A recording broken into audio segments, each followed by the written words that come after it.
While you're developing software in Python, you end up using the terminal a lot.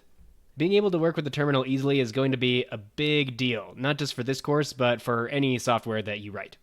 It's common for newcomers to writing software to struggle with the terminal, but the payout if you learn to use it is amazing. Actually, I've met a lot of people who've been writing Python code for a long time. It's surprisingly common, even in that group, to be uncomfortable with the terminal. And I don't think that means that they're bad engineers. The reality is that the terminal is not exactly intuitive, especially the way that it tends to be set up by default. When you're new to software engineering, it feels like you have to overcome the learning curve of every tool all at once. It feels like every tool is hard because for you, every tool is hard because you're at the beginning of the learning curve. However, now that I've been developing software for a long time, it does seem like there's another class of tools that's just inherently complex. Like, no matter how long you work with them, the learning curve just never goes away. I think there's a strong case to be made that when tools stay complex, even after a long time working with them, that the tool is overcomplicated, and maybe bad design choices were made.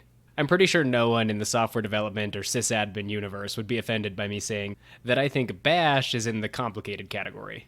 Now, this isn't a course on Bash, and if you're here, I'm assuming that you're already loosely familiar with the basic commands in the terminal. Like, you know how to move around directories, delete things, create and remove files, maybe add your own commands, that sort of thing. I'm definitely not assuming that you're some kind of Bash expert. I am definitely not a Bash expert, and I'm not sure that I want to be either. If you're not already aware, Bash is a shell, and a shell is a language that is used to issue commands to a terminal. You use shells to do all the things we just listed, so edit files, run programs, that sort of thing. But Bash is not the only shell.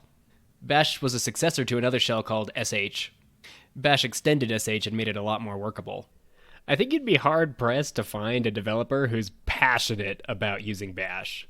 If you are passionate about using Bash, or maybe if you have your own custom terminal setup, please skip this whole unit and keep using the terminal that you're used to for the entire course.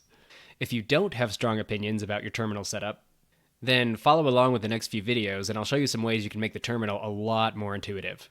For the rest of the course, we're going to be referring back to the choices we made in the terminal setup that we're going to do in the next few videos.